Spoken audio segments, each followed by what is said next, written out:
అదే పంథాలో వెళ్తే కనుక మళ్ళీ ఈ ప్రభుత్వానికి వ్యతిరేకత మనం చూడబోతాం. ఇక్కడ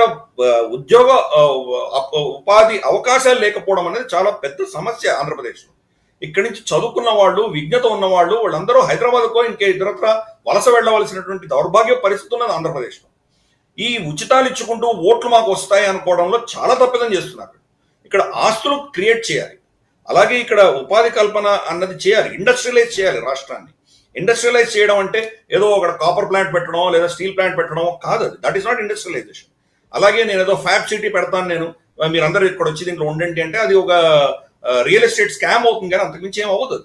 మనకు ఎక్కడెక్కడైతే ఆరణి, తర్వాత మనకు గద్వాలు ఆఫ్ కోర్స్ తెలంగాణలో ఉంది, అలాగే మన ధర్మవరం, కొండపల్లి, ఎక్కడెక్కడైతే మనకు టెక్స్టైల్ చేనేత వీళ్ళు ఉన్నారో, కార్మికులు ఉన్నారో అక్కడికి మీరు వెళ్ళారు. కానీ మీకెక్కడో అనువుగా ఉందని చెప్పి అక్కడ మీరు ఏదో బిల్డింగ్లు కట్టారని వాళ్ళు అక్కడ రమ్మంటే కనుక జరిగే పని కాదు అది. ఇండస్ట్రియలైజేషన్ అన్నది ప్రతి డిస్ట్రిక్ట్ లెవెల్కి వెళ్ళాలి. మోడల్ గతంలో మనం చూసాము, ఉన్న పైసలంతా మీరు అమరావతిలో వేసి మొత్తం అక్కడే రోడ్లు కన్స్ట్రక్ట్ చేస్తే కనుక మిగతా రాష్ట్రంలో ఉన్న ఏ సిటీ డెవలప్ అవుతే మళ్ళీ దాంట్లో వ్యతిరేకత అన్నది వచ్చేటువంటి ప్రమాదం ఉంది. ఇది గతంలో మనం ఉమ్మడి రాష్ట్రంలో కూడా చూసాం. హైదరాబాద్ డెవలప్ అయింది, మిగతా రాష్ట్రం అంతా ఏం డెవలప్ అవ్వలేదు. కేసీఆర్ గారు వచ్చిన తర్వాత టీఆర్ఎస్ ప్రభుత్వం ఉన్నప్పుడు కూడా రమారమి అదే పరిస్థితి. హైదరాబాద్ డెవలప్ అయింది కానీ ఇంకా మిగతా పక్కన ఉన్నటువంటి వరంగల్ ఏం డెవలప్ అవ్వలేదు. డెవలప్మెంట్ అంటే రోడ్లు వేయడం డెవలప్మెంట్ కాదు, అది రోడ్లు మీకు డ్రైనేజీలు వేయడం డెవలప్మెంట్ కాదు. అక్కడ మీరు ఏం తీసుకొచ్చారు? ఏమైనా ఇండస్ట్రీ తీసుకొచ్చారా? అక్కడ ఉన్నటువంటి వాళ్ళకు ఉన్నటువంటి కోర్ కాంపిటెన్స్ ఏమైనా మీరు బయటకు తీసుకొచ్చే ప్రయత్నం చేశారా? ఫర్ ఇన్స్టెన్స్ మనకి ఇక్కడ గుంటూరు, మనకు చిల్లీ టొబాకో చాలా ఫేమస్ గుంటూరులో. ఆ ఇండస్ట్రీస్ ఏమయ్యాయి? మొత్తం భూములన్నీ పోయి రియల్ ఎస్టేట్ అయిపోయింది. దాన్ని మనం ఫోకస్ చేసి ప్రధానంగా మనకు బీజేపీకి సంబంధించి ఒకసారి చర్చ చేస్తున్నాం మనము. సౌత్ ఇండియా ఎంట్రీ అనేది ఈసారి కూడా బీజేపీకి కలగానే మిగిలింది అనుకోవాలా? ఎందుకు అంత ప్రయత్నం చేసినా కూడా సౌత్లో ఎంట్రీ అనేది అంత హార్డ్ అయింది బీజేపీకి? ఎంట్రీ ఎందుకు లేదు? కర్ణాటకలో లాస్ట్ టైం వాళ్ళకి 20 సీట్లు వచ్చాయి కదా, 25 సీట్లు వచ్చాయి కదా. ఎంట్రీ లేదని ఎందుకు అనుకుంటాం? ఈసారి తమిళనాడు అండ్ కేరళ, అది let us be very clear. కేరళలో ఆల్రెడీ ఒక సీట్ గెలుచుకుంటున్నారు వాళ్ళు. ఇంకో సీట్ ఆఫ్ కోర్స్ అది ఇంకొకటి మనకు తెలుసు, అది ఆ సీట్ వచ్చేసి మనకు తిరువనంతపురం. ఎప్పుడు ఇదే పరిస్థితి. సిటీలో హిందువులు మెజారిటీ ఉంటారు, వాళ్ళు బీజేపీకి ఓటేస్తారు.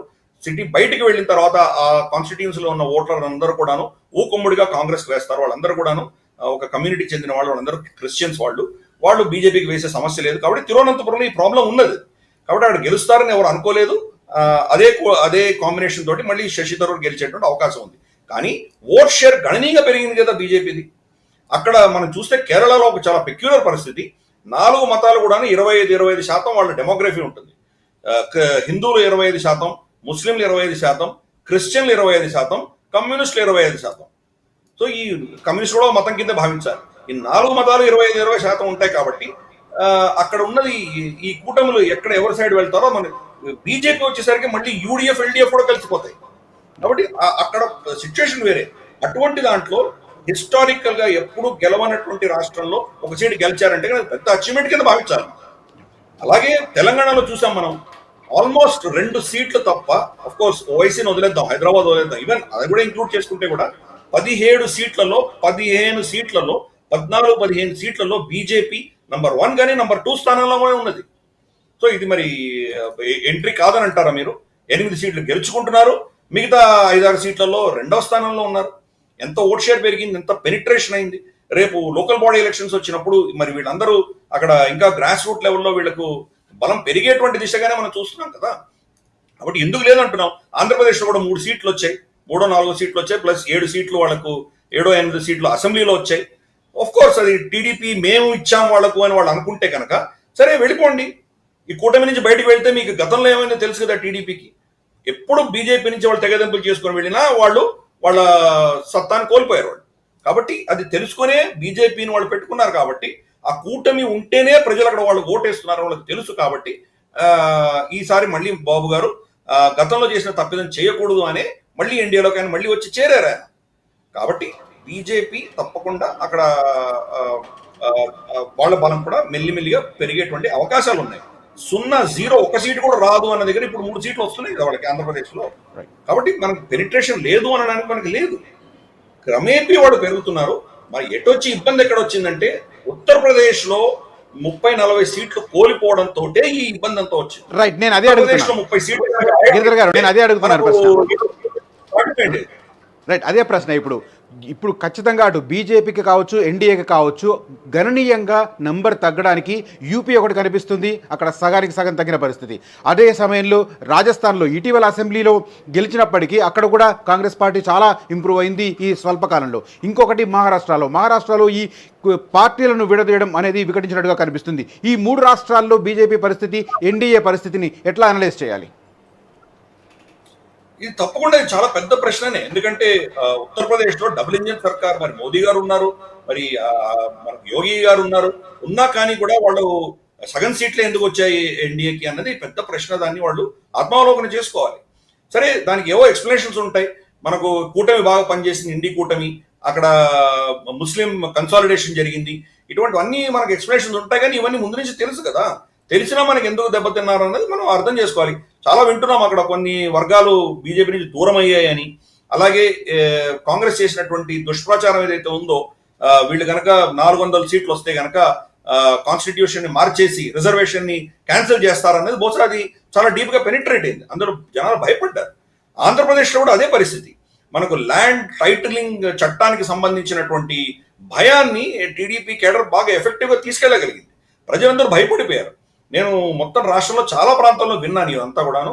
మా ఆస్తులన్నీ తీసేసుకుంటాడంట కదా జగన్ వస్తే అని చెప్పేసి వాళ్ళు చాలా భయపడ్డారు. ఆ భయం అన్నది పనిచేసింది. రీసెన్సీ ఫ్యాక్టర్, మన ఎలక్షన్స్ లో ఎప్పుడు కూడా రీసెన్సీ ఫ్యాక్టర్ ఉంటుంది. తర్వాత మీరు దాన్ని ఏం చేసినా కానీ దాన్ని అయ్యేటువంటి పరిస్థితి కాదు.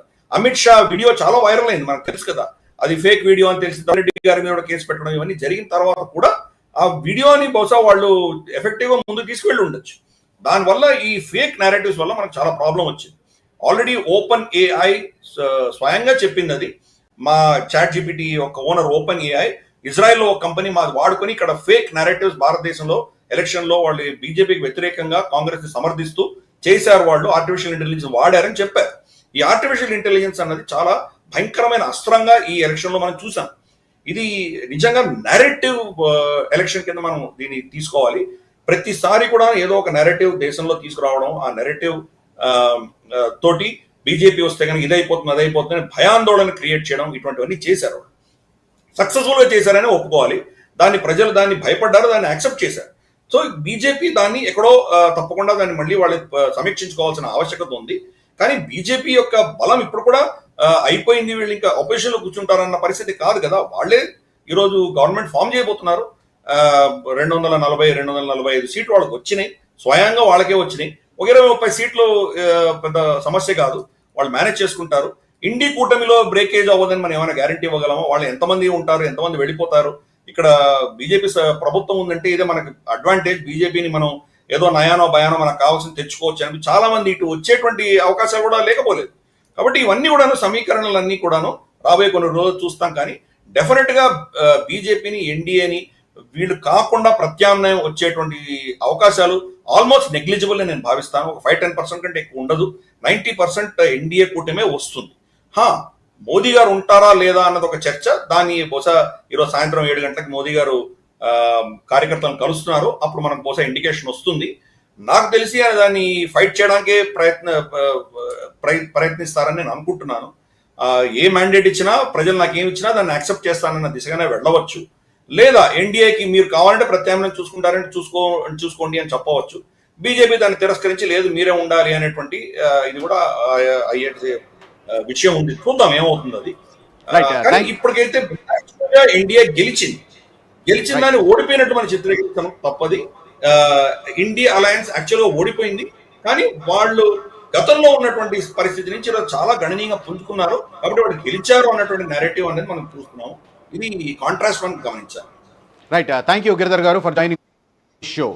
ఓవరాల్గా చూస్తే ఎగ్జాక్ట్లీ గిరిధర్ గారు చెప్పినట్టుగానే బీజేపీ నంబర్ తగ్గింది, ఎన్డీఏ నంబర్ తగ్గింది. కానీ అంతిమంగా లోక్సభ ఎన్నికలలో మ్యాజిక్ మార్కును ఎన్డీఏ కూటమి దాటింది. ఈ నేపథ్యంలో దాన్ని మనం నెగిటివ్గా చూస్తున్నామన్న అభిప్రాయం ఆయన వ్యక్తం చేస్తున్నారు. అట్ ద సేమ్ టైం ఇండి కూటమి విజయానికి చేరువ దాకా వచ్చి ఆగిపోయింది. అంటే కావాల్సిన మ్యాజిక్ ఫిగర్కు చాలా దూరంగానే ఉండిపోయింది. ఆల్మోస్ట్ 41 సీట్లు తక్కువగా ఉన్నాయి ఇండి కూటమికి. ఇలాంటి పరిస్థితుల్లో అంటే నంబర్ల